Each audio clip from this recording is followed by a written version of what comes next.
하나님의 말씀 마가복음 4장 1절로 12절 말씀 교독을 하도록 하겠습니다.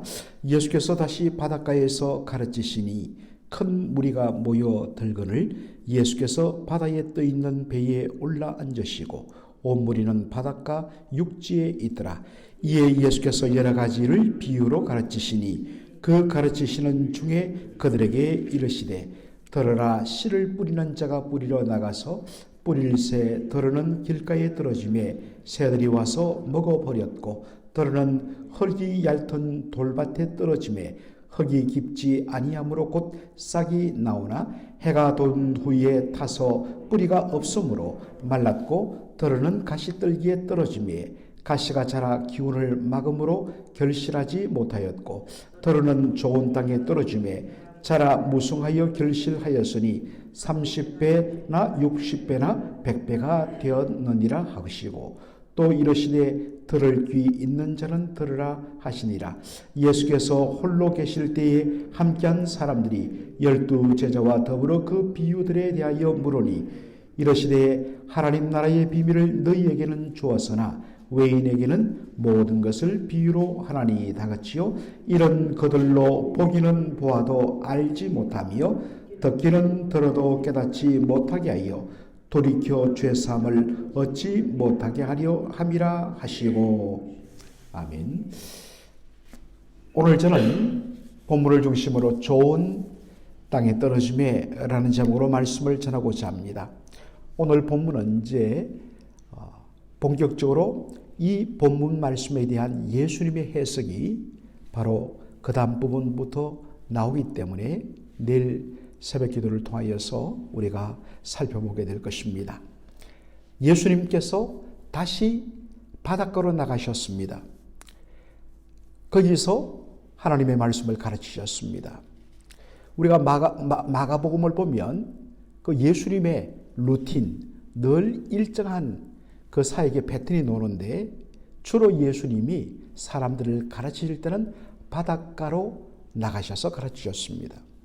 참고로 엄밀한 의미의 갈릴리 호수인데 왜 마가복음에서는 자꾸 바다라, 바닷가라 그렇게 할까? 그래도 한번 우리가 잠시 살펴볼 필요가 있습니다.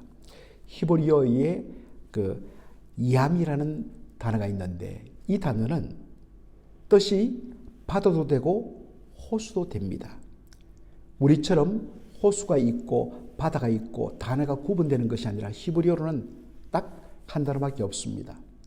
그러다 보니까 마가복음에서는 주로 이것을 바다로 그렇게 번역을 하고 있습니다. 이 갈릴리 호숫가에서 예수님께서 주로 가르치신 이유는 바로 예수님께 몰려든 사람들 때문이었습니다. 예수님께서 어디에 계신다면 사람들이 몰려드는데 보통은 최소한 10,000명 이상의 사람들이 모여들곤 했습니다. 대표적으로 예수님께서 일으키신 오병이어의 사건을 보면 거기에 마지막에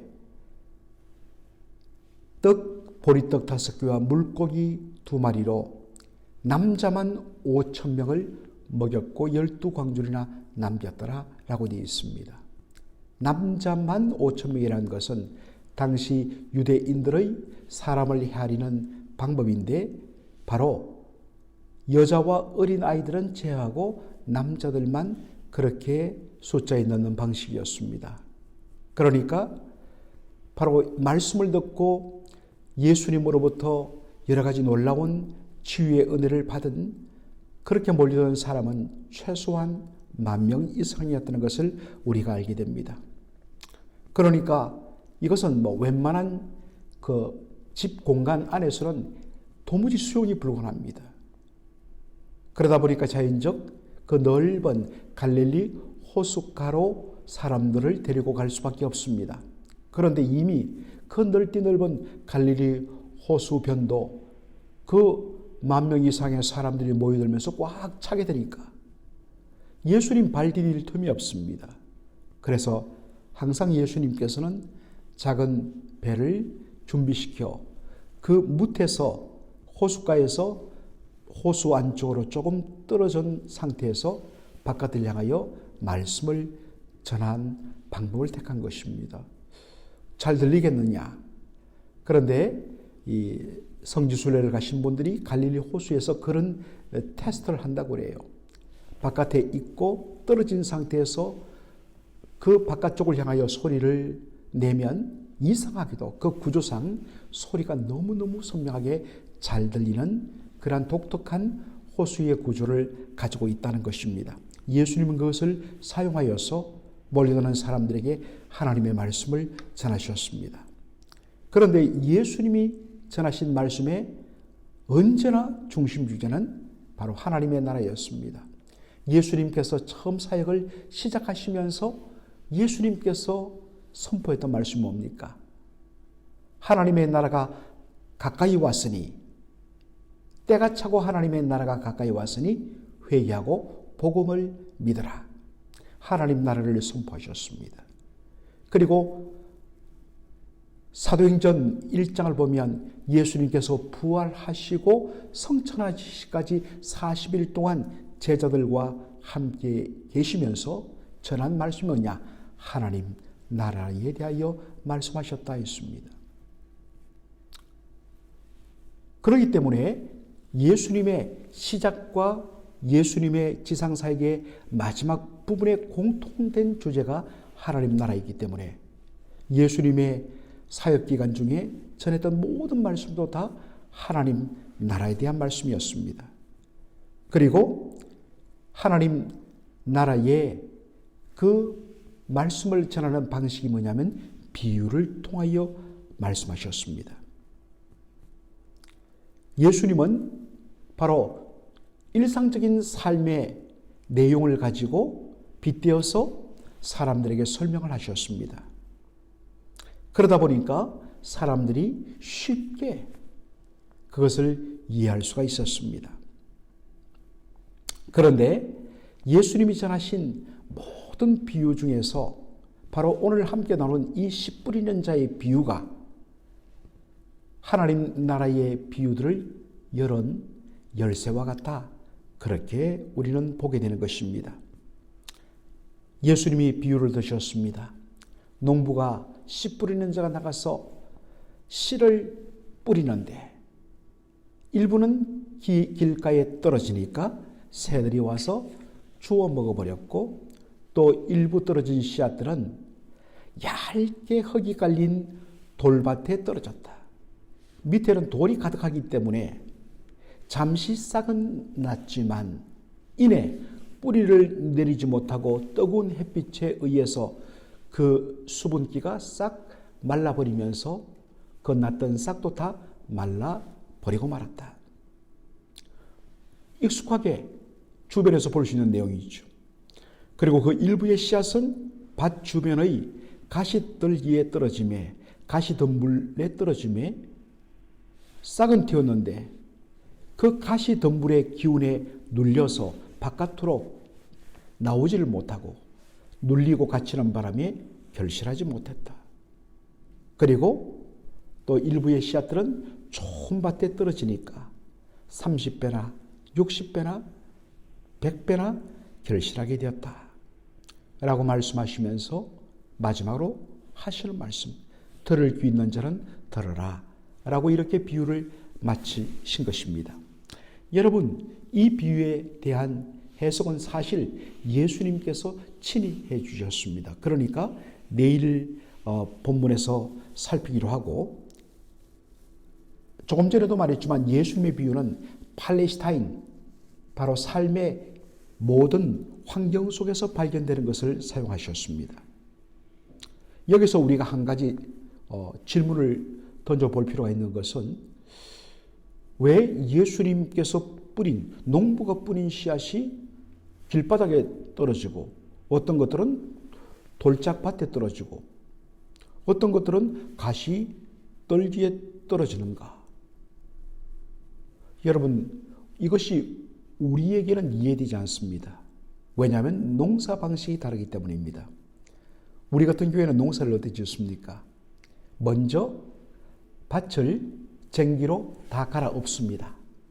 그 다음에 바로 고랑과 이랑을 만들죠. 여러분, 고랑은 바로 밭에 물이 빠져나가는 그런 고를 말하고, 이랑은 바로 흙을 두툼하게 쌓아서 거기다가 씨를 뿌릴 수 있도록 그렇게 만드는 것이 이랑입니다. 이랑과 고랑을 그렇게 구분하여서 다 다듬은 다음에, 그 다음에 조심해서 그 두툼하게 올라온 이랑에다가 이렇게 씨앗을 조심해서 뿌립니다. 그리고 흙을 싹 덮습니다. 그러다 보니까 모든 씨앗은 하나도 빠짐없이 다 밭에 뿌려지게 됩니다. 그런데 어떻게 일부는 길가에 떨어지고 일부는 아무래도 밭을 이렇게 갈면서 나온 돌들을 한쪽으로 몰아서 밭 가로 몰아서 거기에 쌓아두었던 것 같습니다.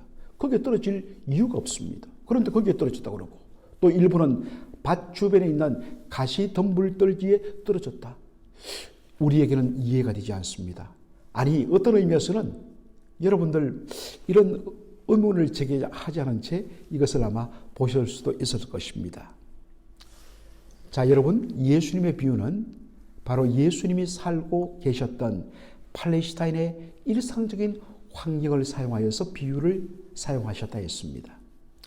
당시 팔레스타인의 농사법은 바로 지금 한참 이 사막 기후 지역인 이 LA 남가주 지역에 아주 폭우가 여러 차례 내렸다는데, 거의 11월 말까지는 건기 바짝 마릅니다. 한 4월 초부터. 그러다가 이제 이 건기가 지나면서 비가 뚝뚝 떨어집니다. 그러면 굳어졌던 땅이 촉촉하게 굳어져요. 부드러워집니다. 그러면 적극적으로 농부가 쟁기를 가지고 와서 그 딱딱해진 땅, 비를 머금어서 이제는 조금 부드러워진 땅을 다 갈아엎습니다. 아니요. 그런 다음에 농부가 씨를 통에 담아서 다니면서 이렇게 뿌립니다. 씨를 뿌립니다. 씨를 흩뿌리는데, 그러면 그 씨 중에 일부는 바람에 날려서 길바닥에도 떨어지고, 일부는 돌짝바지에 떨어지고, 일부는 가시덤불에 떨어지고, 물론 다수는 바로 밭 위에 떨어지겠죠. 그런 다음에 그렇게 씨를 뿌린 다음에 그 다음에 바로 쟁기로 밭을 갈아 엎어서 흙으로 씨를 덮어버립니다. 그러면 그 이후에 비가 한두 번 더 내리면서 바로 씨앗이 발아하는, 그러다 보니까 자연적 일부는 길가에 떨어지고, 일부는 돌짝밭에 떨어지고, 일부는 밭 주변에 가시 덤불에 떨어질 수밖에 없다는 것입니다. 예수님께서 내일도 보겠지만 이 농부가 뿌린 씨앗을 바로 하나님의 말씀이라고 그렇게 해석합니다. 그런데 이 비유를 통하여서 주시는 말씀, 모든 사람이 다 하나님의 말씀에 반응하는 것은 아니다라는 것입니다. 그래서 마지막에 하시는 말씀이 귀 있는 자는 들을지어다 라고 말씀하십니다. 오직 그 말씀을 받고서 결단하고 결실하는 자, 그 사람만이 바로 말씀의 열매를 맺게 된다는 것입니다.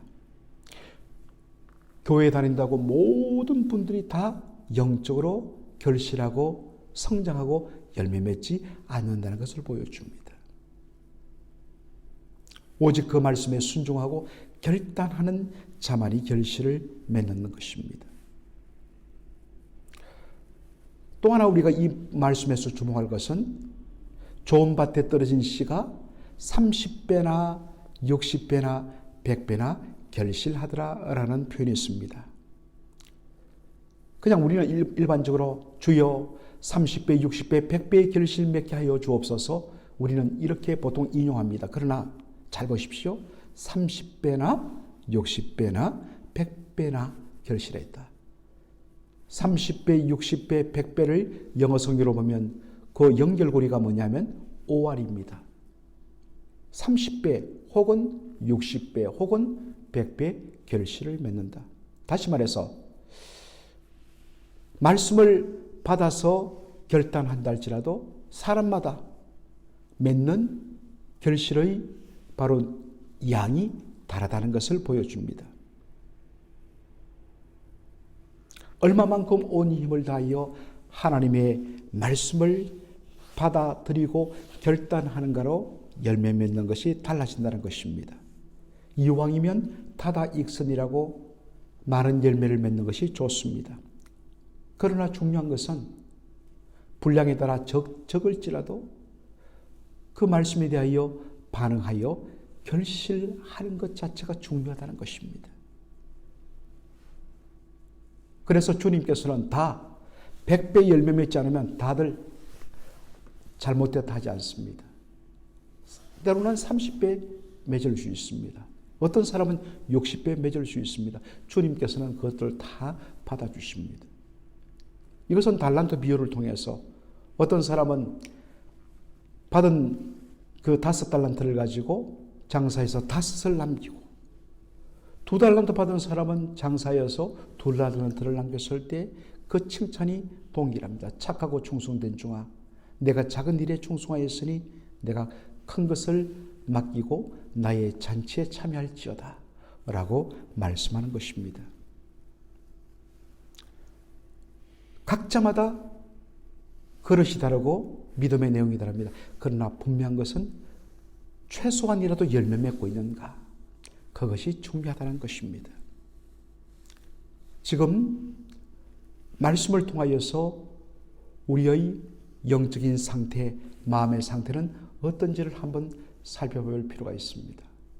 그만큼 많은 말씀을 들었는데 그 말씀이 들은 말씀이 단 하나도 싹을 틔우지 아니하고 그 말씀이 다 사라져버리고 빼앗겨버리거나 아니면 그 말씀이 잠시는 싹이 났지만은 여러 가지 시험과 어려움을 만났을 때 실족해서 조금만 문제가 있으면 넘어지고 실족해서 한 번도 제대로 결실하지 못하는 삶은 아닌지, 그리고 늘 염려와 근심, 이 세상의 여러 가지 일 때문에, 염려 근심 때문에 거기에 짓눌려서 제대로 정말 한번 말씀의 싹을, 씨를 틔우지도 못하고, 그리고 결실을 한 번도 맺지 못하고 그저 우리가 왔다 갔다 신앙생활을 하고 있지는 않는지, 모든 것을 주님 앞에 온전히 맡기고 그 말씀 앞에 순종하고 결단함으로 말미암아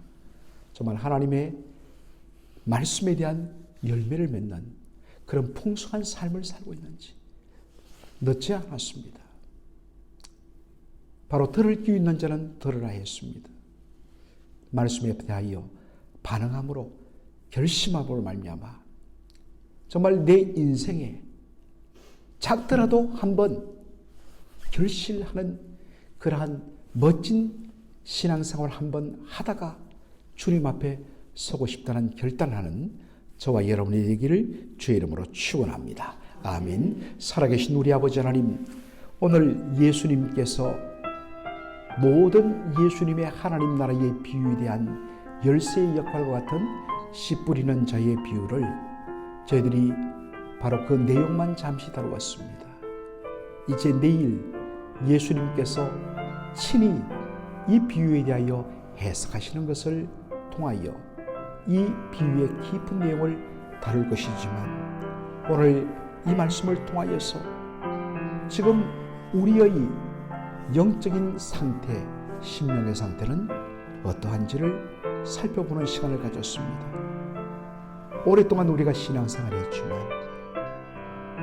수많은 말씀을 받았지만 그 말씀이 제대로 열매 맺은 적 없고, 또한 잠시 그렇게 싹을 틔우는가 싶다가도 조금만 어려움이 생기고, 조금만 시험이 생기고, 조금만 문제가 있으면 이내 던져버리고 다시 무너져버리는 그러한 모습이나, 아니면 모든 것을 책임지시는 하나님을 전적으로 믿으면서 믿음으로 아멘하고 말씀 붙잡고 나가지 못하면 우리 눈앞에 보이는 염려 근심 때문에 우리가 그것을 우리의 힘으로도 다 감당하지 못하면서도 그것을 전능하신 하나님께 온전히 맡기고 우리는 먼저 그의 나라와 그의 의를 구하는 삶이 아니라 늘 염려 근심으로 우리의 삶 우리 스스로 책임지지 못하면서도 염려 근심으로 그렇게 살아가는 그 결과로 한 번도 제대로 열매 맺지 못한